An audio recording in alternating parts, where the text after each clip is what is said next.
gentlemen, we are back with yet another video of the Arizona Sports Fan. Thank you so very much for tuning in. I really do appreciate it, guys. Now, today, we're going to talk about the preview for the Arizona Cardinals versus the Seattle Seahawks.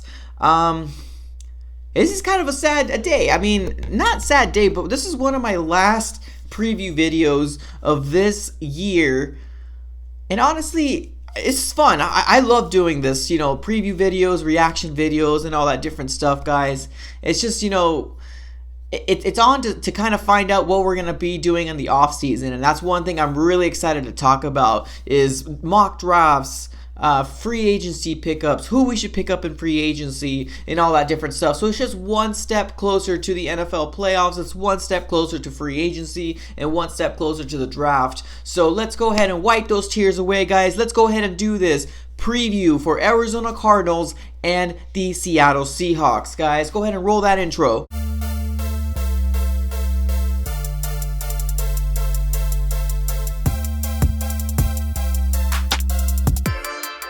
Alright guys, thank you so much for coming back. I really do appreciate it. Now this game here, there's a lot on the line with this game.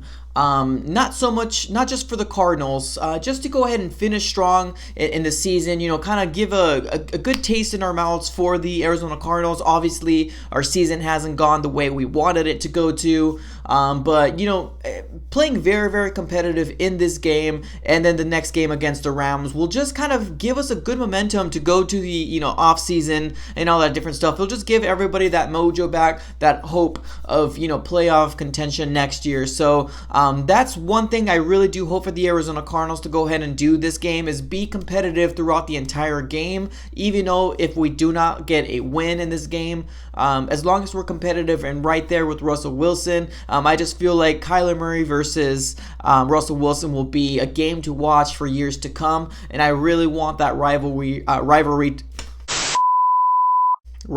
to actually start happening next year. Now, there's that, and there's also the storyline with the Seattle Seahawks. Now, they have to win this game because right now they are pretty much in first place in the NFC West, but they're holding on to that lead by a thread.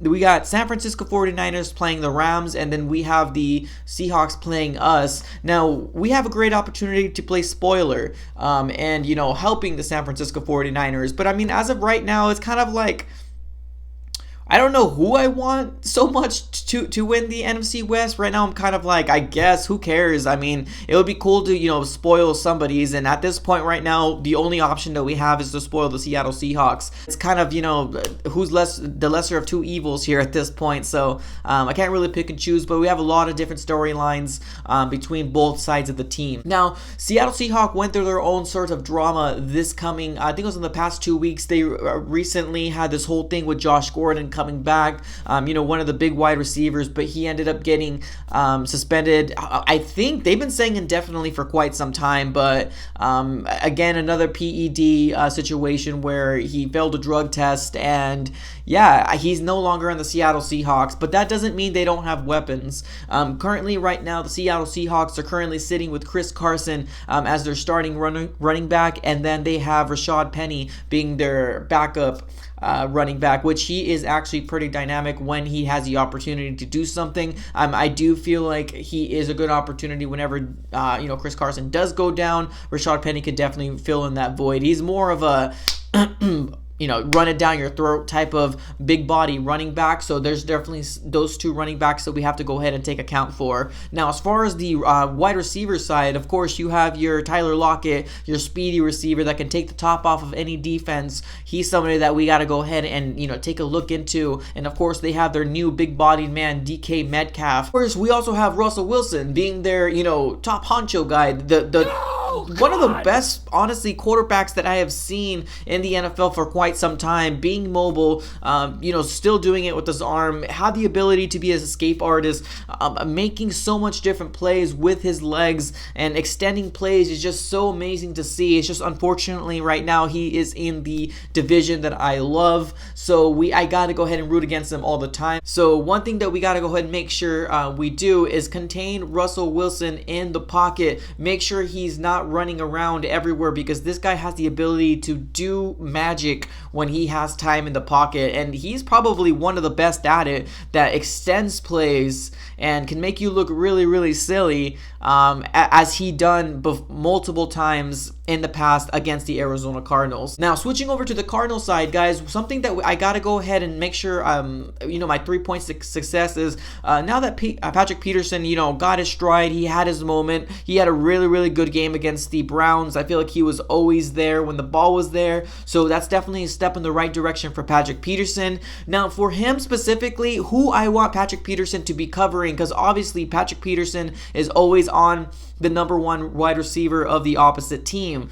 Now, who do I honestly think is going to be more of a threat, DK Metcalf or Tyler Lockett?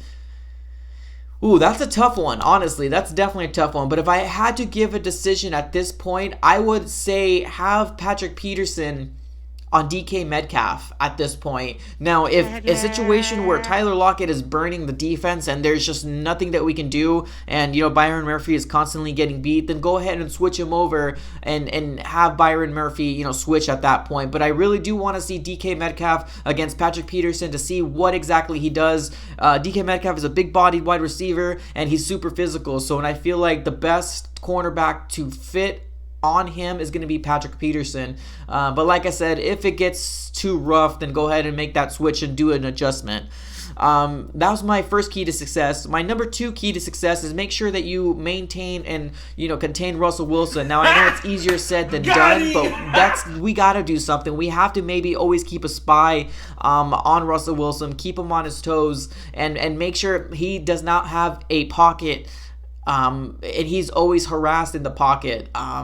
It's just, I know it's really hard. Every time I see, the Seattle Seahawks, I see Russell Wilson basically running for 15 yards when there's nobody next to him, and he catches and he runs for another 10 yards until somebody is back in the picture of the camera. And it's really frustrating to see, but he's so good at that. So my second key to success is make sure that Russell Wilson is contained in the pocket and not able to extend plays, because he is really, really good at it. Now, my third key to success is make sure Kyler Murray has a game like he had against the Cleveland Browns. Guys, I am super stoked about Kyler Murray. We have so much bright future with Kyler Murray right now, and I couldn't be more excited.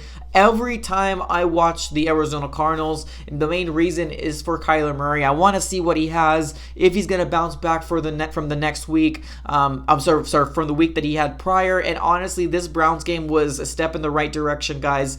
Oh, actually, let me go ahead and throw a number 4 in there. Number 4 is I want to see Kenyon Drake continue with that run game, that dominant run game that he had against the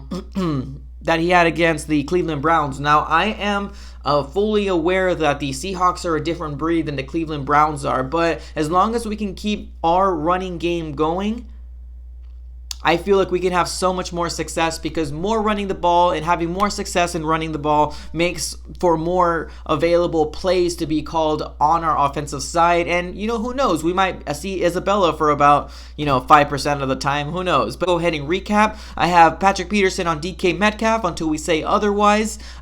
Maintain Russell Wilson. I know, easier said than done. Number 3, I want Kyler Murray to have another spectacular game. Mixing it up, running the ball, and as well as throwing the ball, just kind of keeping the defense on their toes. And number 4 is going to be Kenyon Drake, KD, doing what he does and keeping that running game going and making sure that you want this position, you want this running back position, and if you do and you get the job, you can get a handsome paycheck and a contract this coming off season, guys. So that's all I got for this episode. Let me know what your 3 keys to success are. What do you think about this game coming up? Are you excited to watch it? And if you made it throughout this whole entire video, guys, go ahead and give me a pound just so I know who the real MVPs of this fan club or community is, guys. That's all I got for this episode. I'm out. Thank you so much.